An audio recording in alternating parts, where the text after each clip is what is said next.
What's up, guys and gals? Welcome back to the Nerd Castle for the next episode and the continuation of our video log series. I'm happy to have you here today because there's going to be some announcements, but most importantly, I'm here to announce that this is the first episode of our series Q&A, where once a week I sit down with all of you and I answer your questions about the channel, me, whatever you, that's the real secret is you can ask me whatever you want. There's no real restriction on the content matter so long as it's comedic. But anyways, where we sit down for a little bit and talk about anything. Now, where did the video logs go and where are they going? This is also going to be a video where I announce what's going on with the video logs. So it used to be that on Sundays we had the weekend review. I would answer your questions. I would talk about behind the scenes stuff with the recordings and how the week had gone. And that was that. It turned into like a big 2-hour debacle though that was very, very hard to sort. And then like users were going through and like marking down the points at which I was talking about certain things. I didn't like that at all. That felt too disjointed. It felt too random to me.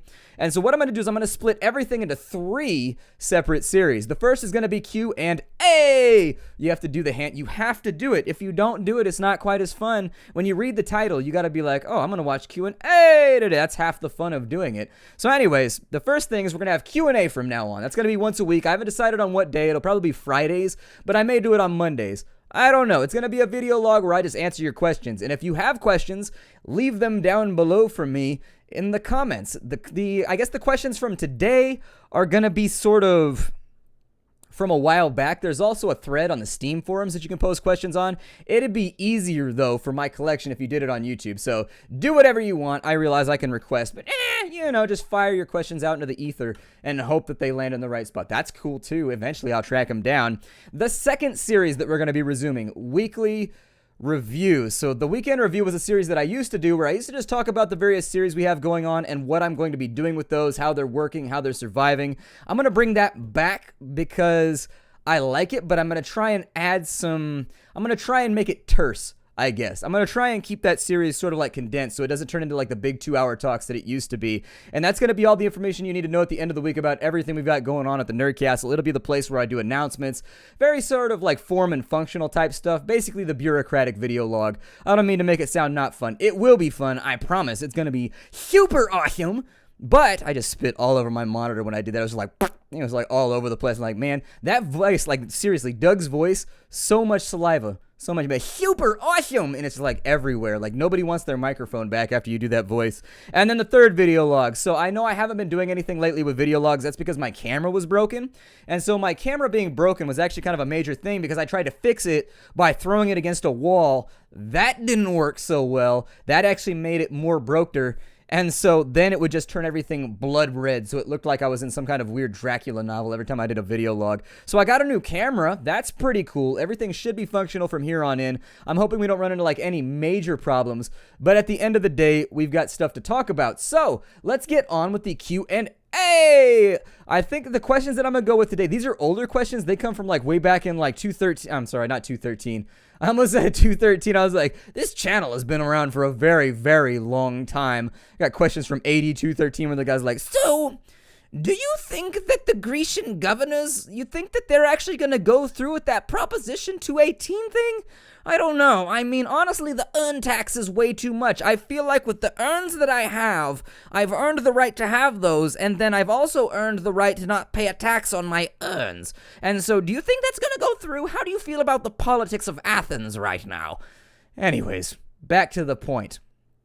These are going to be older questions because I have this old thread in the Steam group that has a whole bunch of questions in it, so I figure we got to start somewhere. But if you wanted questions that are going to come up in the next week, you got to drop them here in the comments down below. I am going to start like an Ask FM channel, and I'm just going to hope that questions go there as well. I don't know when that's going to be set up, so, it's sort of like floating in the clouds right now.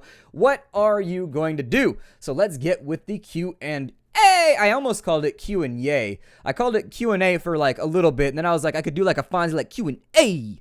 Or I could do like a Q&Yay type thing because I'm excited to answer questions. But Q&Yay sounded like we were going to be answering questions and doing cocaine. And so I figured like that probably wouldn't be the best for like the family-friendly audience. I almost did like a weird like hand motion when I said family-friendly. And that would have been just a mess. But I did it anyways. So you got to figure, is the second time around like worse? Or is it just like the first time that I thought about doing it? I don't know. Video logs are weird. Anyways, the first question comes from one of our moderators on the Steam forums. It says, With your LPs, do you record a big chunk, like a few hours, and then segment them into individual episodes, or do you play and record each episode individually? The back end, I record them each individually, and so I've got my recording key. I'll be like, what's up, guys and gals? And then the episode will be over, and I'll be like, I'll see y'all next time. And then after I do that, I just export the audio real fast from Audacity or whatever I'm using. And once that's all nice and exported, I then just start the next episode up. So basically, there's like 3 minutes in between the episode that I recorded and the one that comes after. And that's just so I can do quick, like, audio clerical stuff. And then I start it up, and that's just what I do, like, all day here. The next question. Why don't you play Neo Scavenger? Well, I think you will find that that question has been resoundingly answered. Yes! I win. I made a Neo Scavenger series, so that one doesn't count. These are old-ass questions, like, seriously. Do you have a list of all of your favorite games?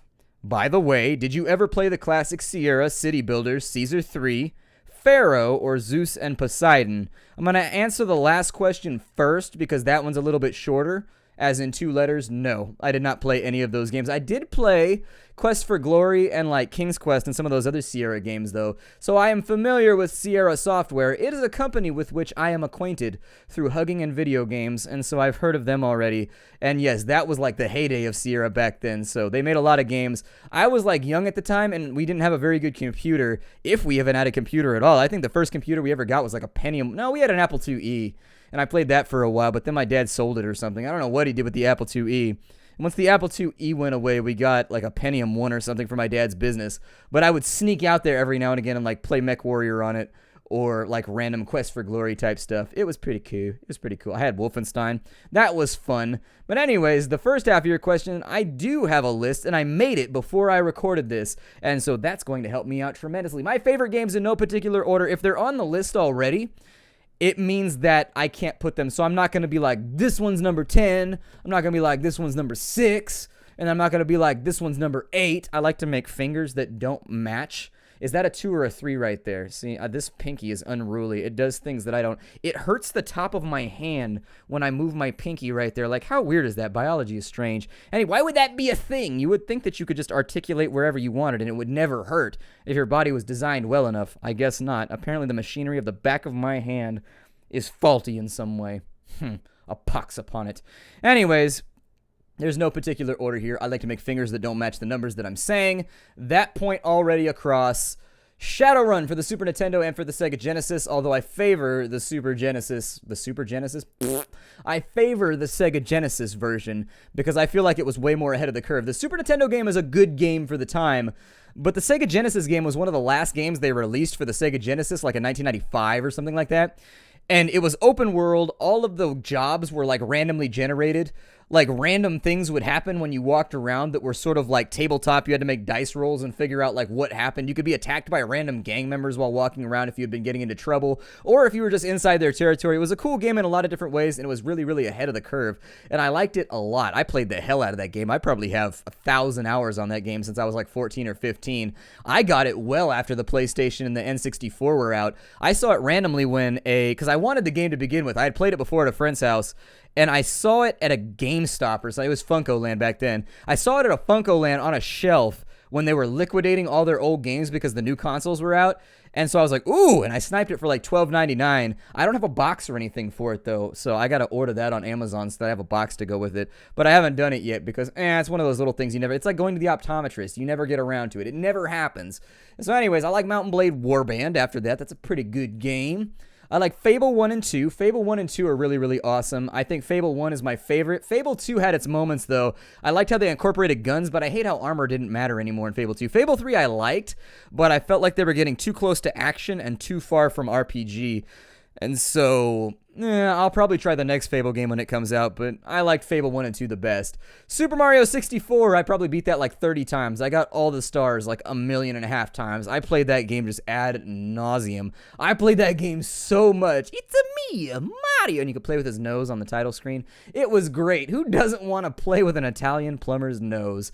So anyways, Final Fantasy. I should bring up Final Fantasy in here somewhere because I do have fond memories of Final Fantasy. It's just like one of those things that like they don't make good games anymore, and so I don't think about it very often. Final Fantasy 5, 6, 7, 8, in no particular order. I like all 4 of those. That was kind of like the Squaresoft heyday. And then after that, I feel like they kind of fell off. I did play 9 and I beat it. I didn't like 9 very much though because the limit breaks were pointless and limit breaks were like a big deal to me. Like you never got a limit break in that game, like ever. Final Fantasy 10, they could have removed all of the Final Fantasy and just left Blitzball and I would have been happy. Final Fantasy 11 was an MMO. 12 was basically an MMO that you played single player. But I did like 12. I just never got around to finishing it. I don't know. It was just sort of, I played it for a while and I liked it. I never finished it. Doom 1 and 2, obviously I love Doom. I think that Doom 1 and 2 have aged remarkably well, especially if you mod them on up. Doom 1 and 2 are probably still some of the best first-person shooters like ever made, period. Like you can't really, I'm not going to argue about it with anybody. Like they just are because I've got a camera and a microphone. But anyways, MechWarrior 2 Mercenaries. I played that a lot. I would say MechWarrior 4 and MechWarrior 4 Mercenaries. I skipped MechWarrior 3. No idea why. I just did. I like Tabula Rasa. I like Left 4 Dead. I like Left 4 Dead 2. I played a lot of verses in those, like a stupid amount of verses. I was pretty good. My smoker was pretty on point. I liked the Saboteur. Nobody ever brings up the Saboteur. Like, the Saboteur is an open world game. If you've never seen it before, the Saboteur is an open world, free roaming Grand Theft Auto type game where you're in Nazi occupied Paris and you just blow shit up for like 400 hours. That's pretty much it. You strap dynamite to random shit all over the map. It falls over, and then the game is black and white except for any of the Nazi symbology. So, symbolism, symbols, whatever. Like the swastikas and the flags and stuff. Everything is black and white except for like the Nazi armbands and the Nazi banners that are hanging from places. And as you liberate different sections of the city by blowing up a certain amount of buildings, once you blow up enough Nazi-held buildings, you liberate that chunk of the city, and then it's all in like bright and beautiful colors, and then you can't see the banners anymore. They all go away. Really cool game, both artistically and mechanically, and it was weird that nobody ever brings it up. VTM Bloodlines, VTM Redemption, I like both of those. I think I like Bloodlines better. Redemption is kind of a weird CRPG that nobody's ever played before and nobody's ever heard of, but it was solid because it was kind of like Baldur's Gate if you started out like in medieval times and then you went to the Renaissance for a little while because you're a vampire, so you don't die. And so anyways, you jump through time. Every now and again, you go into a torpor and you wake up like in a new era. And it's basically the story about this medieval knight who's looking for this nun that he was in love with. And he refused to turn her into a vampire or something like that. But then she gets turned against her will by some other vampire. And you're trying to find her like 600 years later. So like you wake up every 100 years or so and you're like, hey, are you here yet? Oh, you're not. I'm going to go back to sleep for another 150 years. And so basically you have like a time period where you've got shotguns. You've got a time period where you've got like swords and all kinds of stuff. You've got a time period where you've got like flintlocks and like bayonets and like halberds and stuff. It's a pretty cool game. Nobody's ever played it though, so I don't bring it up very often. Dawn of War 1 I liked a lot. Dawn of War 2 I did like. The storyline was good, but I like Dawn of War 1 better. I think Dawn of War 1 was one of the few games that could ever stand toe-to-toe with StarCraft. Not in terms of like competitive play, but just in terms of like fun. I like Mass Effect. Mass Effect was cool. Mass Effect 2 or 3 I still haven't played, even though I have them. I should probably get around to it. Mega Man 2 with Woodman. I like Mega Man 3 with Gemini Man and all that kind of stuff. Pretty cool stuff. Mega Man X is awesome. Finally got a copy of Mega Man X, by the way, which I played the hell out of for all of like 12 minutes.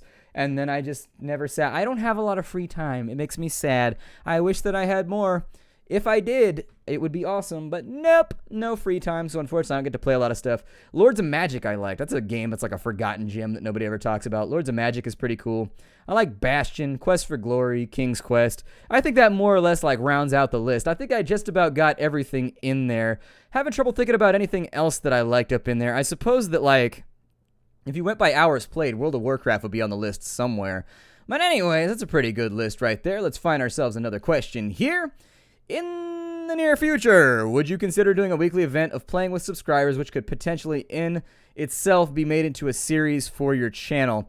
That one's going to have a lot of like moving parts and mechanical hazards. I think that it's a good idea, but in terms of orchestrating it, it would be difficult to figure out, especially given the fact that anytime you open anything up to a public event, there's people that will be there just to like mess with stuff. And when you're like 12 minutes into an episode, like fiddling with things, you've got to shut that down, ban dude, come back. What if somebody else shows up? And so honestly, when it comes to multiplayer stuff, it's always a little bit unnerving for me, especially since, I don't know, I have performance anxiety and like people anxiety and stuff. And so I get weird about it.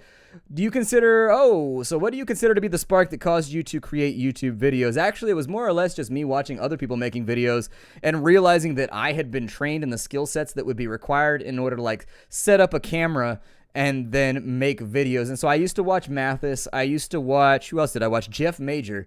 Very, very, very underrepresented and honestly underappreciated LPer who's been doing uncut LP since like 2006 and has never gotten big doing it. Like other people that do the exact same thing and are not as funny as him, who make sucky videos that are nowhere near on his level, like are millions of subscribers now. Like they're way up at the tops of the game, and yet Jeff Major just never really got like discovered or like well documented, and he's kind of like one of those lost YouTube treasures. Like seriously, the guy is hilarious. Like the guy is super funny. It's a not safe for work channel because he goes off every now and again, but like he's a funny dude. Like legitimately, he understands what's funny and what's not funny, and you can tell he knows how to like intuitively put together a joke and like a punchline. He's a funny guy, and his videos are great, and he does a lot of like random roguelikes and just like strange games out there. He loves weird games. He stopped actually LPing about a month ago, and he just doesn't do it anymore. He moved full time over to Twitch because I think he had a family tragedy or something like that, and he took like a year off YouTube, and when he came back, it just like he couldn't get it started back up or something. But anyways, Jeff Major, J-E-F Major, so 1F Jeff is his nickname. Funny guy. He's one of the dudes that got me started, and also Mathis. Those were the two big channels that I watched back in the day that inspired me to get started making the YouTube videos. And so ultimately, the other things, do you have any particular goals in terms of the second half of this question? Do you have any goals in terms of creating YouTube videos and or content for your audiences? As an example, do you want to maintain a level of quality throughout your videos? I think obviously you do have to focus on that. My particular goal is just to make people smile and make videos that are of suitable quality to the type of content that I'm trying to create. When it comes to unedited LPs, I'm cheating myself out of a big market share by choosing to do that, and I do that willingly because A, I really, really hate editing. Like video editing is just boring. I hate it. Like I just don't enjoy it. And when I spend like 25 hours editing something, it's hard for me to maintain momentum on it.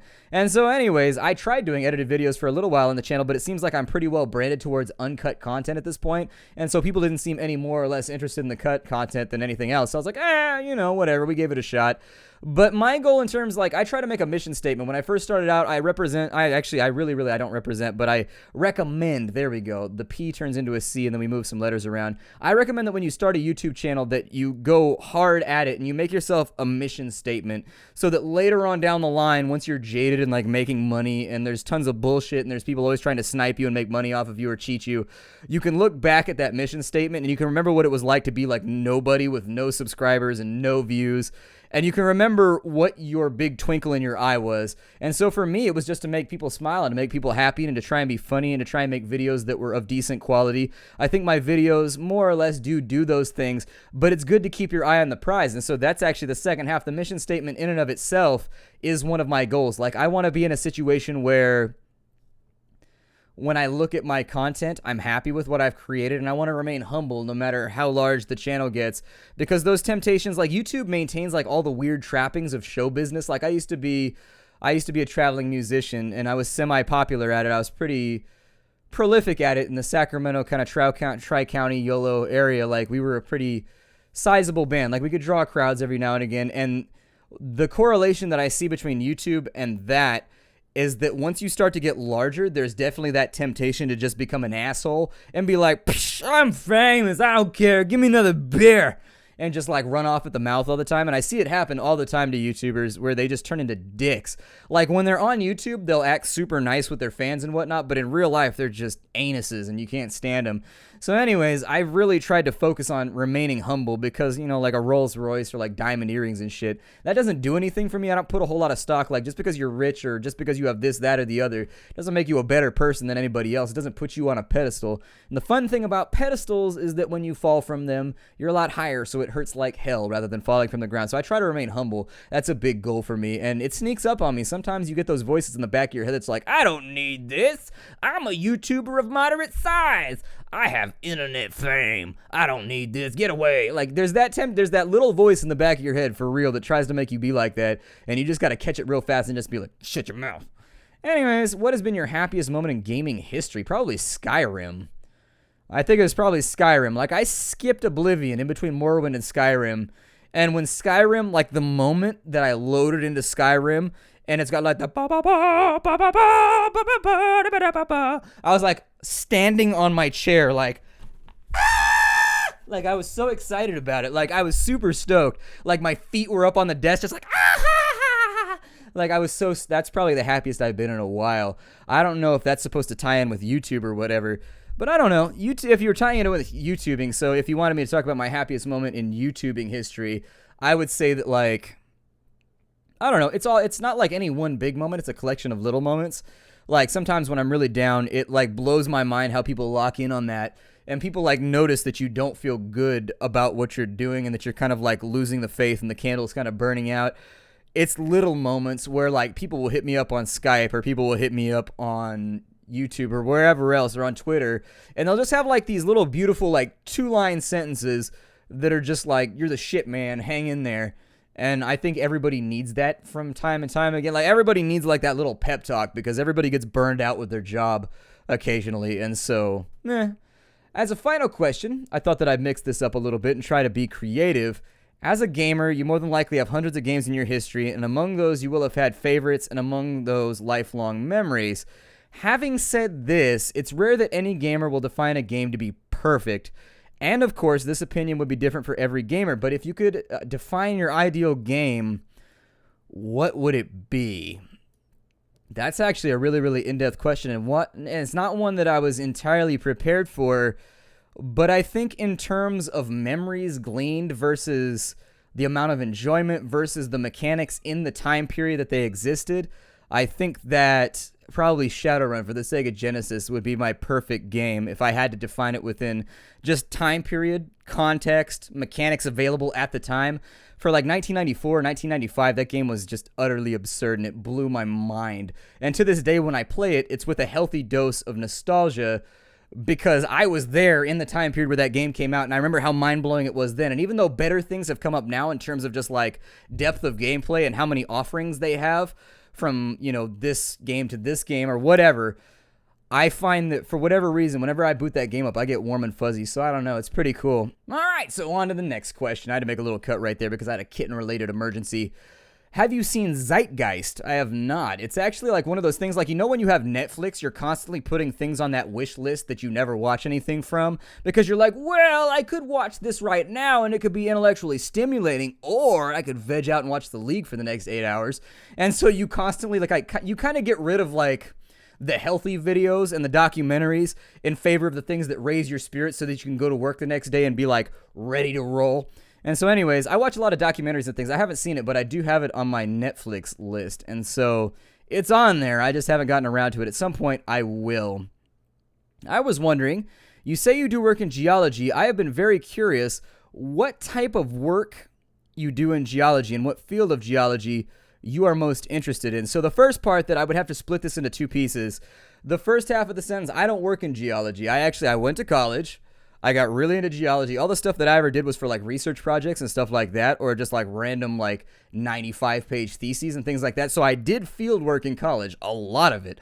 Like I did several months worth of field work in college and I enjoyed it tremendously, but I haven't worked in industry. So take from that speculation, or I guess take from that definition what you will. Everything that I've done has been on the side of academia. If I ever go back to school for my master's or my PhD, I assume that I'll probably do a lot more work.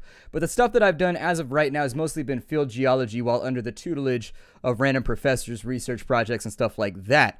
So anyways, the second half of your sentence, what field of geology are you most interested in? Very, very simple question for me. Of that, I have no doubt.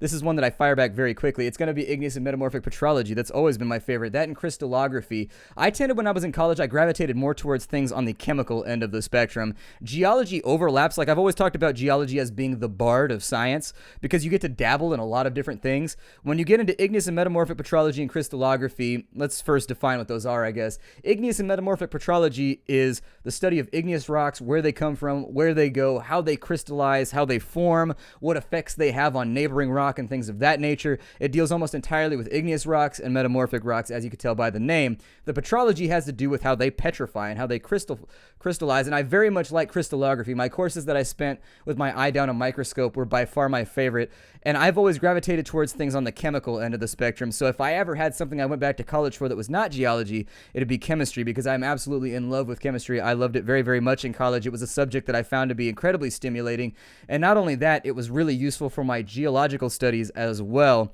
And so when it comes to crystallography and things like that, I do like field work, but I very much like looking down a microscope and playing with spectrometers and things like that as well. And so that's where I would focus. I like some aspects of sedimentology, but sedimentology bleeds over into oceanography and geography too much. And so while there are sub-studies of sedimentology I like, I don't really get into it too much. With geophysics gets a little bit wordy.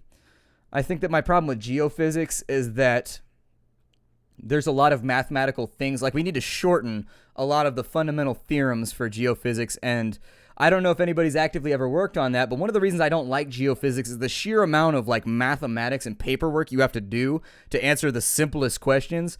It just sort of turns me off to the whole thing. I do enjoy math. I loved calculus in college. I loved calculus. It was a lot of fun, which was weird because I hated pre-calculus, but calculus I adored. Physics, all of my physics classes I liked, but I would have liked them better if I had had better teachers. I had bad teachers, or at least like passable teachers, and so the stress of taking those classes all on my lonesome out of a book kind of outweighed what I was learning, but I did enjoy it. Like, I tend to like classes that make me struggle and make me sweat and make me stress because I work harder on them. Classes that are boring to me, like things that don't really grab my interest, or it's just there's not enough work in the class to do anything, I don't tend to enjoy that. When I was in high school, I liked gliding through and doing as little work as possible, but once I got into college, I found that like the more work you put into something and the more difficult it was, the more gratifying it was once it went onto your transcript and people were like, whoa, you took that numerology course or whatever? Like, yeah, I took that. And like, how was it? And I was like, it sucked, but it was a great class to learn stuff from. So anyways, I would say the takeaway from that right there, talking about all the favorite things that I liked about geology, you should really try and challenge yourself. If not in high school, at least try to do it in college, because there's some cool stuff out there you can learn. And sometimes you got to perspire a little bit before you get to like the real sort of Cadbury filling of the whole thing that you wanted. So anyways, what is your favorite course you've taken? It's going to be our last question for the day. It's going to be, actually, somebody ping-ponged off of that when they said, I want to echo the previous question. What was your favorite class that you've ever taken? Igneous and Metamorphic Petrology, probably. I enjoyed the hell out of that class. The field work was just the best memories of my life. I actually, like, it's weird to know that, like, these 2 weeks or, like, this month of your life was the best month, and, like, from there, it's not, it's going to be very, very difficult. I almost said, from there, it's never going to get better. It's never going to reach the summit. It's all over. Your best days are behind you. No, I was going to say something stupid right there. But anyways, knowing, like, the struggle that all other things in your life are going to go through just to be, like, on the same level as that 2 weeks, it's difficult to like think about the fact that some of the best days of my life are now behind me, but I experienced them and I remember them very vividly. And so Igneous Metamorphic Petrology, along with the field courses that went with that, are the best time that I've ever had. It was me and my friends in the field, all of my best friends from college for weeks and weeks. Just sort of like, we had a teacher that treated us like adults, and so he was like, this is the project that you're doing for your research, so we're going to be out in the field 3 days here, 4 days over here, 2 days driving, 3 days over here, 4 days over here, get the work done, but have a good time on the mountain. This is all on you. And he kind of just let us be adults, and I loved that about it, because I went to college late, and so I found kind of the condescending attitude a lot of my teachers. Like, I had teachers who were like 30, and I was like 26, and they would talk down to you like you were 18, and I'm just like, yeah, you could barely qualify as my older brother. So I didn't like how condescending some of the teachers were, and so it was kind of a breath of fresh air to have a teacher that was like, I trust you guys to get it done. Go do it. It is what it is. And so anyways, that was my favorite course. My second favorite, I took a sociology course that I very much liked. I used to, when I was in college, I would take sociology courses just like randomly. If I had like a gap in my schedule, I would take like a junior level sociology course or something just to like fill it out because I enjoy the studies. And so I had one that was on like racial interactions from 1800 to present in the United States, and I really enjoyed that one. That was a class where the supplementary reading was incredibly enlightening. It was one of those classes where by the time you get out of it, there's like a section of your brain that's now working and kicked on that didn't work before, and so it allowed you to look at the world in a more complicated sort of like the strings attached here and here and here with the social hierarchies that exist of various groups. and like how they interact with one another and why they interact that way with one another, because I think a lot of people talk about interactions between different groups of people, but they never talk about how the foundations for those interactions were laid. And that's what I very much liked about that class. It was incredibly interesting. That's going to be the last question of the day for our Q&A. If you want me to answer more questions, leave them down below. It'll be super fun. I'll probably put these up on Fridays is what I'm leaning towards, either Fridays or Saturdays. And it's going to be one of the 3 type of video logs I'm going to be making from here on out. I hope you enjoyed this video log. It was fun for me. It was enlightening. I look forward to seeing you all later. Q&A has now come to a close. Bye, everybody. Check it out next week.